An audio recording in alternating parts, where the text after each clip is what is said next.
been another one of them days. Let us get this game up on the board. We're playing some dual Destinies today. Oh boy. Oh, heck. Yeah, definitely being a day. I hope you all are doing well out there. All right, health warning. Sensitivity warning. Capcom warning. Autosave warning. Okay, when we left off, we were in Themis Legal Academy, where there was a murder that just happened to echo a mock trial, a mock case, which means that our person who wrote the mock case is all suspected about it. Oof. I believe we're still investigating.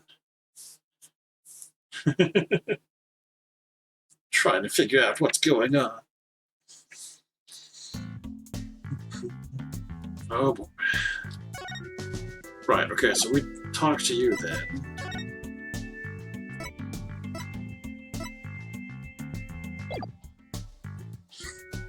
Tell me what we've been doing. Okay, we were going to meet Junie in the detention center. There you go. See how convenient the quality of life features are? October 24, detention center, visitor's room. Thana, thank you so much for coming. She called me Thana, like she used to. Maybe she's finally letting her guard down. Yeah, about that. All right, tell me about the script. Junie, crime's unfolding exactly like your script. Any idea what's going on here? We wanted to make it fair, so the script was kept secret until the day of the mock trial.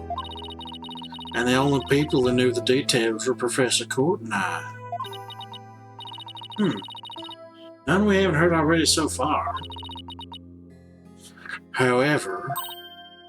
Yes? What is it, Junie? Well, there was this one article in the school paper. You mean this one? It's more like a tabloid piece than a newspaper article, if you ask me. I've been worried that the trial would wreck the friendship between Robin, Hugh, and me. She wants to stay friends, but both the guys are hoping to take it to the next level. Oh, the passion of high school drama. Wish I could have experienced it. And I know I shouldn't have, but I revised the script to favor the prosecution. But Professor Court noticed it immediately and changed it back. Ah, so if Robin had won, Hugh wouldn't have been able to confess his love to Junie. That would have kept the trio's relationship the same. Never knew Junie could be so devious. Sorry, I guess my personal problems probably won't be of any help in court, huh? You never know. Help often comes from the most unexpected places. Thanks, Juniper. Oh, good heck.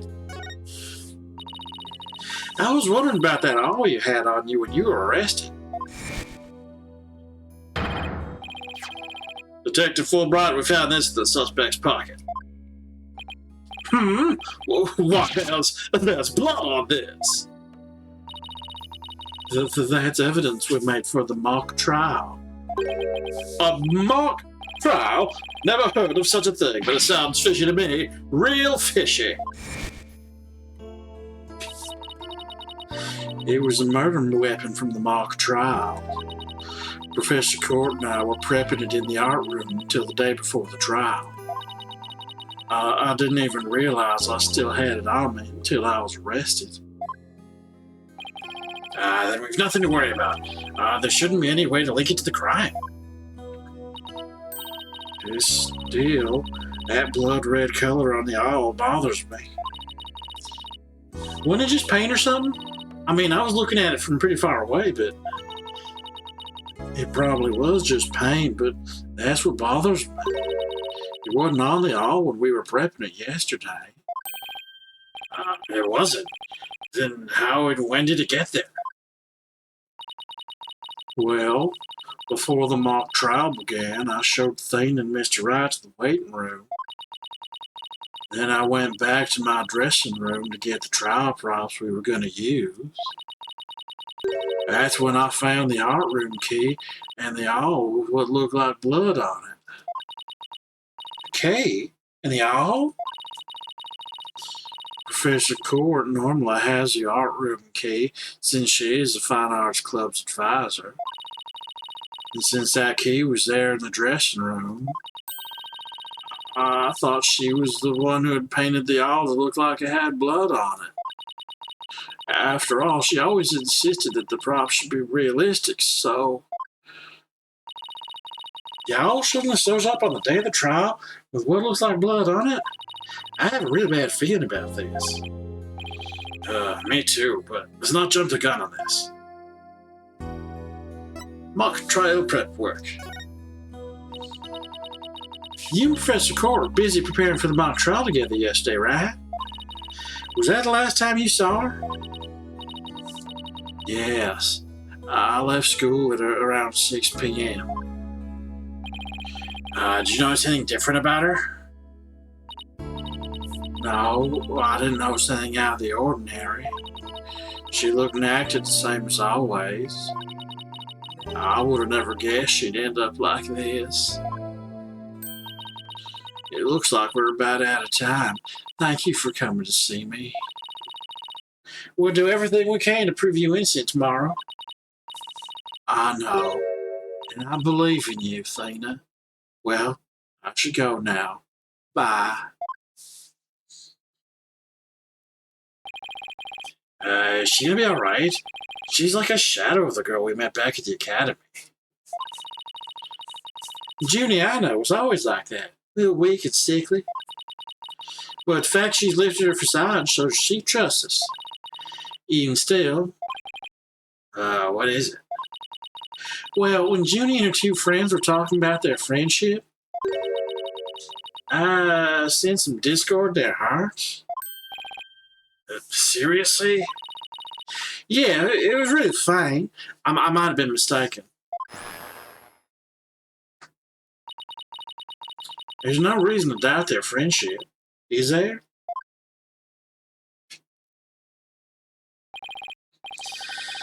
Don't worry. Everything will be fine. You and Juniper are friends, right? You know that friend I mentioned you earlier? Well, get this. Whenever something's troubling one of us, the other can just feel it.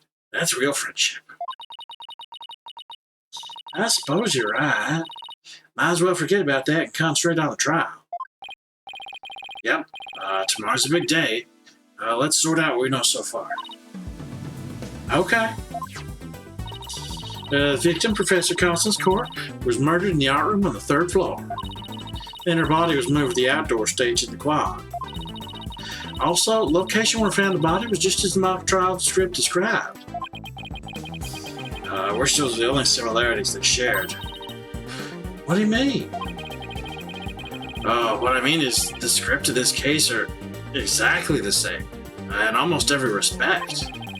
So, it follows that the actual trial may very well unfold just like the mock trial did. Oh no! The mock trial ended right before the prosecution was about to win. Well, it's not going to happen. This time, Junie will be declared not guilty. Of course, I intend to get our results the honest way. We can do this. We'll be fine. After all, I have Apollo, and he's the king of being fine.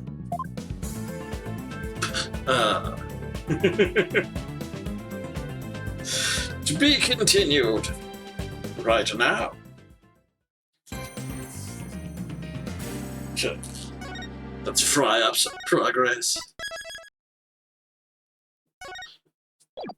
Alright, continuing on.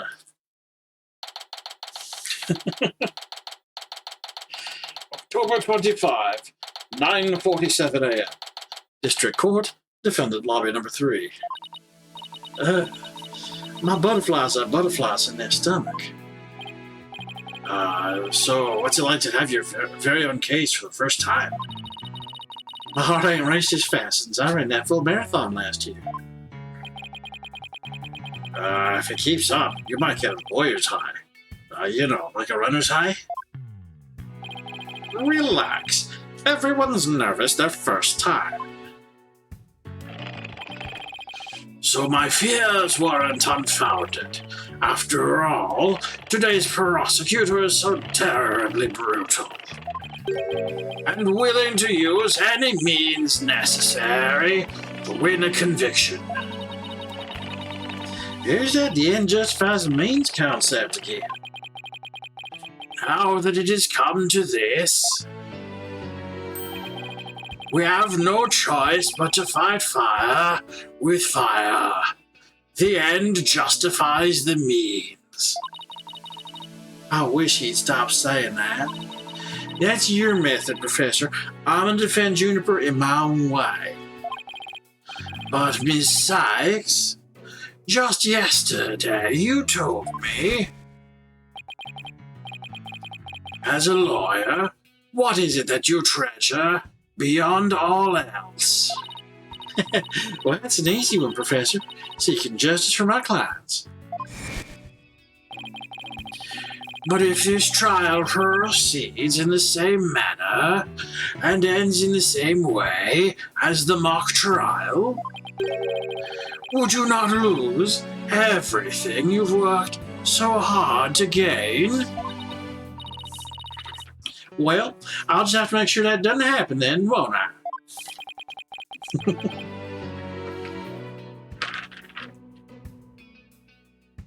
My, but aren't you a stubborn one? Well, I suppose you will have to learn of your own inefficacy the hard way.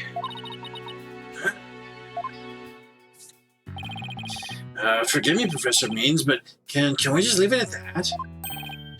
Oh dear, please forgive me. It's just, I wish to protect Juniper by any means I can. I do too, but now if you would excuse me. Thanks to him, I'm feeling even more pressure than before. Don't let it get to you, Athena. And don't forget to keep smiling. I'll be fine, and I haven't forgotten what Mr. Rice said. The worst times are when lawyers have to force their biggest smiles. Trial's about to begin. I'll show you the courtroom, if you please. Apollo, I'm counting on you to support Athena this time. Okay, Mr. Wright, leave it to me. That's right. I have Paul to back me up. Junie's fate rests in my hands. I won't rest until she walks free.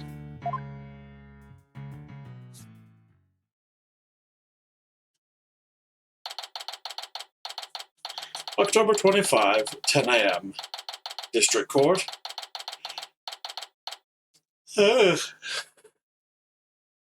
Courtroom number 4. Day 1. Court is now in session. All rise.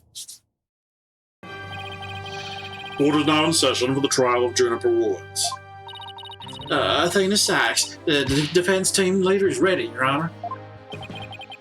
I didn't sound very confident. You sure you're okay? I'll be fine. Your baldness. I know. As usual, you want me to deliver the opening statement.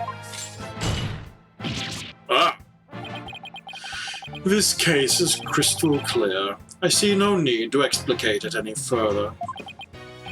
Now, summon the witness.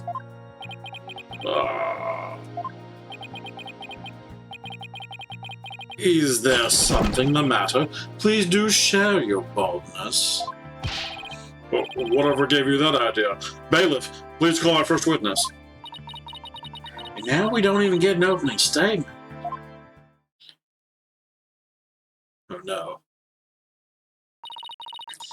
Detective Fulbright, he and Prosecutor Blackwell become quite the team.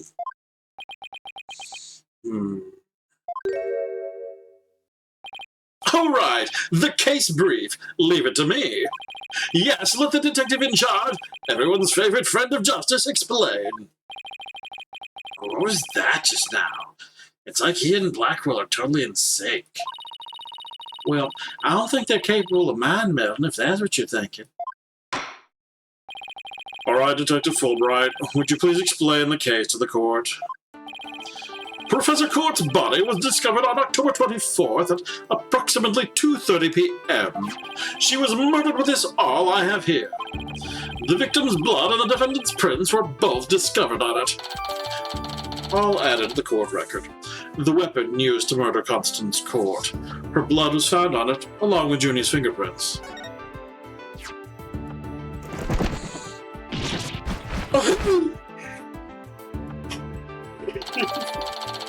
Court's autopsy report added to the court record.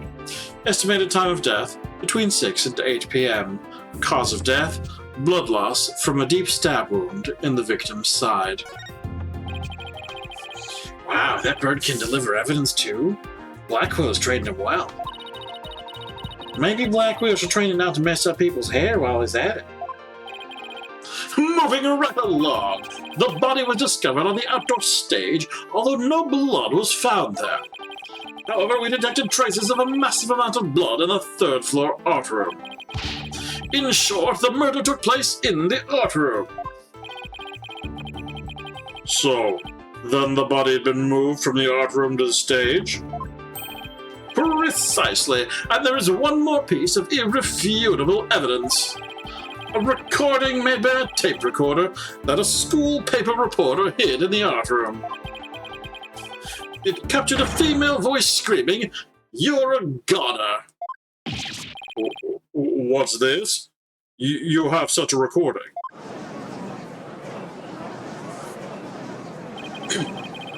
Must be that from that tape recorder Miriam mentioned. Why is this the first we heard of a death threat at the moment of the murder?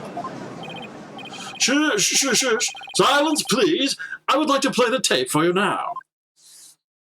Oh, no.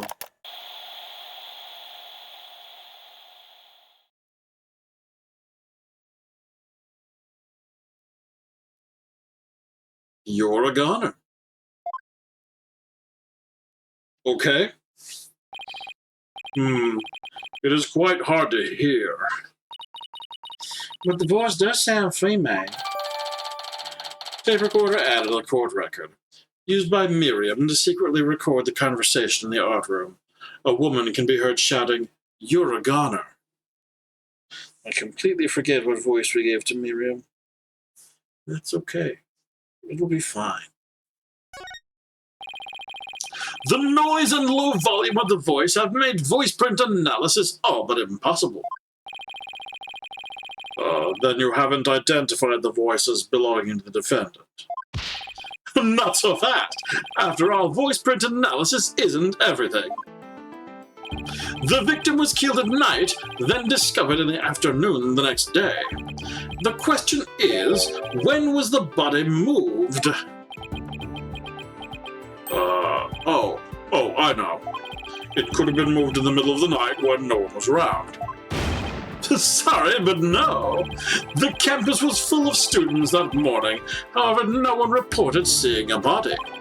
That means the body was moved sometime before the mock trial when all the students and faculty were gathered in the lecture hall and the rest of the campus was empty. It was during this time Hugh O'Connor, one of the mock trial participants, found the body. So prosecution heard about Hugh seeing the body. Wait, one moment. If all of the students and faculty were gathered in the lecture hall, then there wouldn't have been anyone who could have moved the body. Have no fear, for there's always an exception. An exception. The 3 mock trial participants were standing by in individual dressing rooms. They were the only ones who had free access to the deserted campus before the mock trial. What? Then that would mean... what would that mean? Those 3 students were the only ones who could have moved the body. In justice we trust. I don't like where this is headed, Athena. Me neither. And by those 3, I mean Hugh O'Connor, Robin Newman, and Juniper Woods. I knew it. Please, Detective Fulbright, don't say what I think you're about to say. In justice we trust. I take it everyone understands now. The voice believed to be that of the murderer was female, and out of the 3 people who could have moved the body, just one is a girl. That leaves the defendant, Juniper Woods, as the only possibility. No! Impressive. He has you on the ropes even before any cross-examinations. You could at least pretend to be upset for me. A splendid job, Fulbright. That could not be any clearer. Feel free to anticipate a salary raise next month. I don't do this for the money. It's all about justice. In justice we trust. Not only a half-wit, but a perennial stick in the mud you are. I guess neither the carrot nor the stick works on Detective Fulbright. Now, bailiff, please bring our next witness to the stand. We get to cross-examine Fulbright. Oh no, it's her. Scuttlebutt. So, our first witness is a cardboard box. Yeah,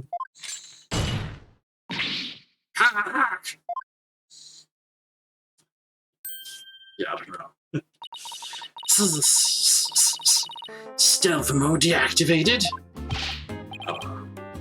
Oh my, the box has hands. Smile, Rano.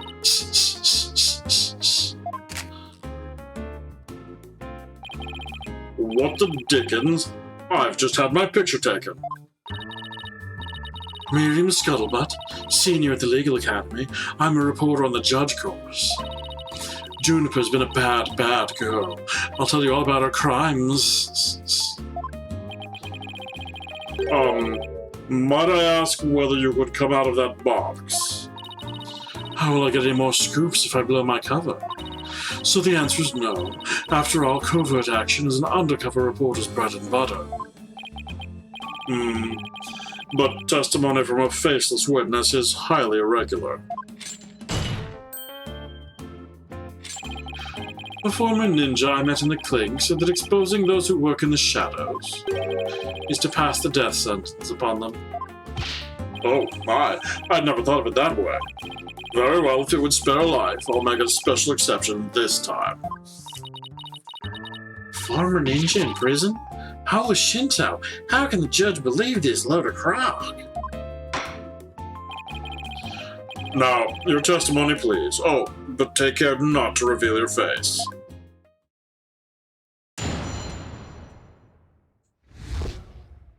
The similarity of the case and the script. The murder happened exactly like Juniper's mock trial script. Up until the mock trial began, only Professor Court and Juniper knew the script's content. But Professor Court's sudden decision not to use the script sparked Juniper's murderous rage. Juniper has to be the killer. She has a motive, and the murder is just like her script. The murder is just like her script? Could such a thing be true? Compare her script with the murder case and crime scene photos, then you'll see. This is so simple, even an ape posing a decrepit old judge could understand. Only the victim and the defendant were privy to the script. Ergo, the defendant is the killer. Furthermore, in the art room where the crime supposedly occurred, this witness's script, along with an envelope on which "use" was written or found. This proves that the accused script had been rejected the day before the mock trial. She pressed the victim to use her script, an argument ensued, and then the fatal stabbing. That makes perfect sense. What now? Prosecutor Blackwell has all his ducks lined up in a row. He's really on a roll now. He's like a pit bull once it sinks his teeth, indeed. How dare she? My script had it all. A bum rap and phony evidence, grudges and betrayals. I trust the defense is ready to cross-examine the witness. No problem. I mean, yes, I'm ready, I think. Time to find a hole in her testimony and unbox the truth. I've seen it done over and over. I know I can do this. Cross-examination. The similarity of the case and the script. The murder happened exactly like Juniper's mock trial script. Hold it! There must be places where the script in this case can diverge. Don't sweat the details. That kind of stress will give you wrinkles. Objection! I'm not worried. My skin's fair as silk. Objection!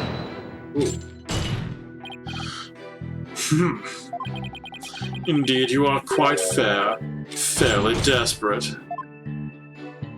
Objection! What'd you just say? Blackwell really turned that one around on you. Whose side are you on? Hurry up and think of a clever comeback. Oh, easy there, Athena.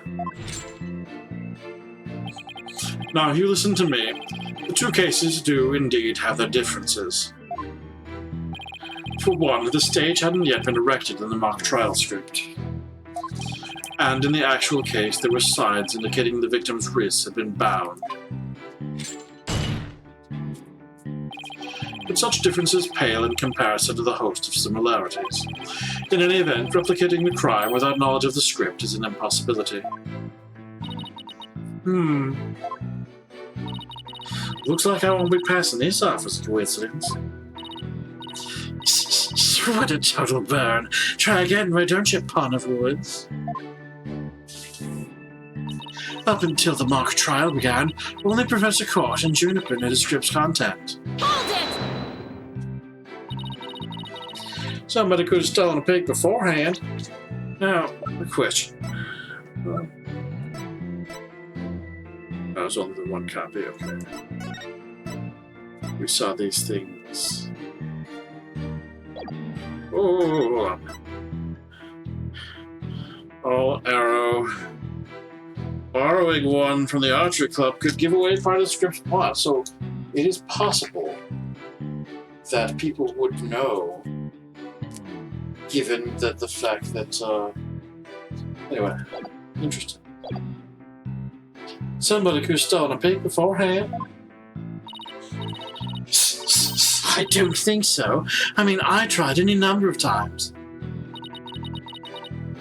Shame on you, Miriam. That crafty she-devil Juniper has eyes in the back of her head. What chance does your average person have if an undercover reporter like me failed?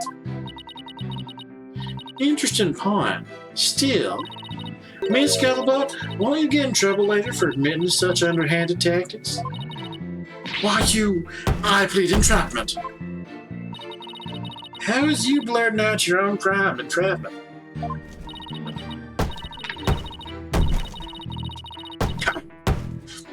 But you haven't scooped me yet. They were all set to use Juniper's script. But Professor Court's sudden decision not to use the script sparked Juniper's murderous rage. Hold it! How do you know that Professor Court wasn't going to use the script? There in the artery where the heinous crime took place. An envelope marked Hughes and Miriam Scuttlebutt's script were found. Evidently, the script that was going to be used belonged to the girl in the box over there. It's only natural that my script would be accepted and hers rejected. I introduced all sorts of brand new concepts, including bribery and fake evidence. It was a cutting-edge script portraying a courtroom battle in the dark age of the law. I can't help but feel Professor Court went out of her way not to use it. But Juniper, she used some devious, underhanded tactics to get her script chosen. That's why her script, and not my masterpiece, was used in the mock trial.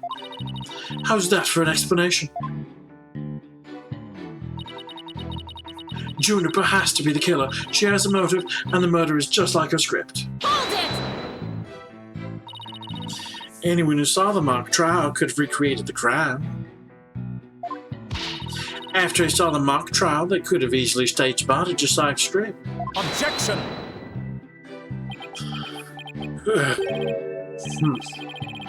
Where is the trial which pits Hawk against Canary? Objection! What did you just say? If he's so weary, he should try humping less. I bet that'd save some energy.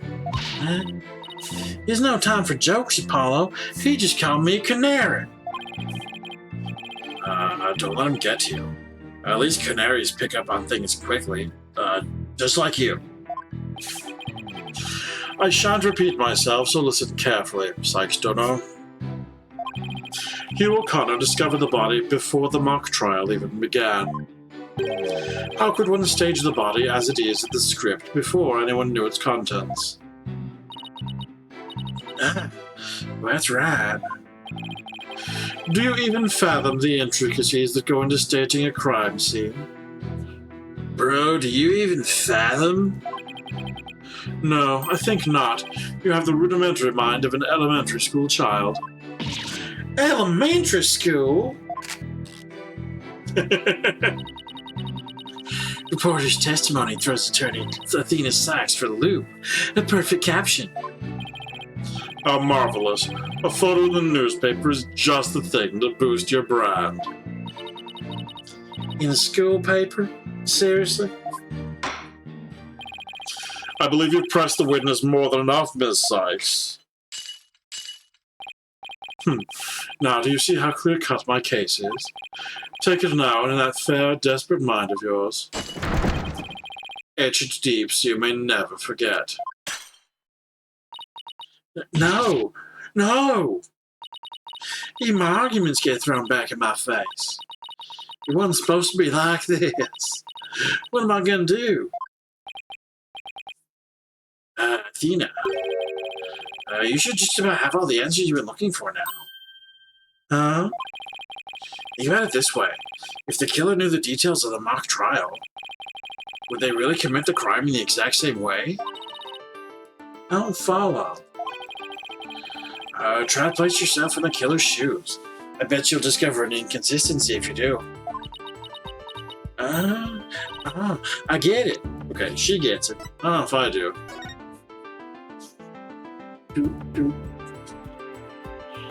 Okay, so,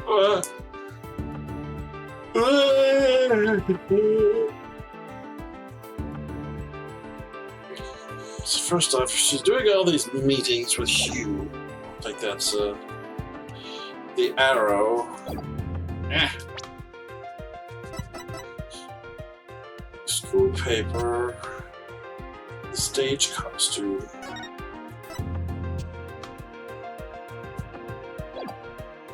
I don't know what that has to do with anything. Junie's script. What do with an arrow? The murder opens all. The arrow is inserted as a ruse. The actual murder scene was the art club. The body was dropped from the third floor art room in the maintenance area. Matched the electrical fall. Ball court then the archery club's room was to get together quad. The body was moved to the quad to make it look like an archery club member shot the victim with an arrow. But we also kind of know that was useless because there was no blood on the stage. So there's no making it look like... There's no making it look like an archery club member shot the victim with an arrow, right?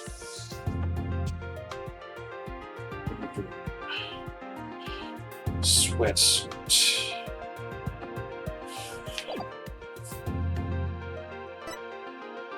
Next traditional school paper covers a mock trial. An unceremonious cancellation. Oh heck. What is he doing over there with his hands glowing?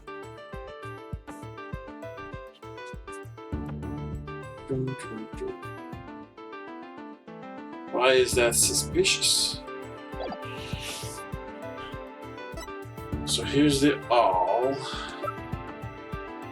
Estimated time of death between 6 and 8 p.m.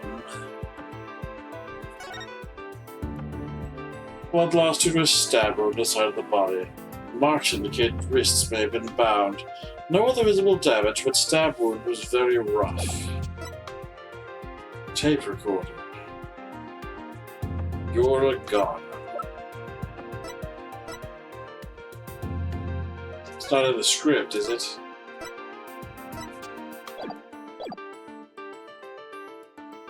Hold on, okay. Also, October 23rd, 6 and 8 p.m.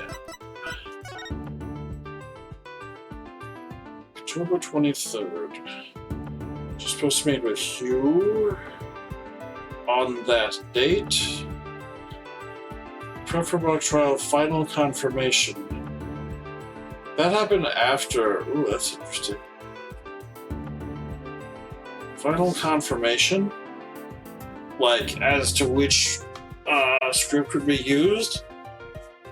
That's kind of interesting.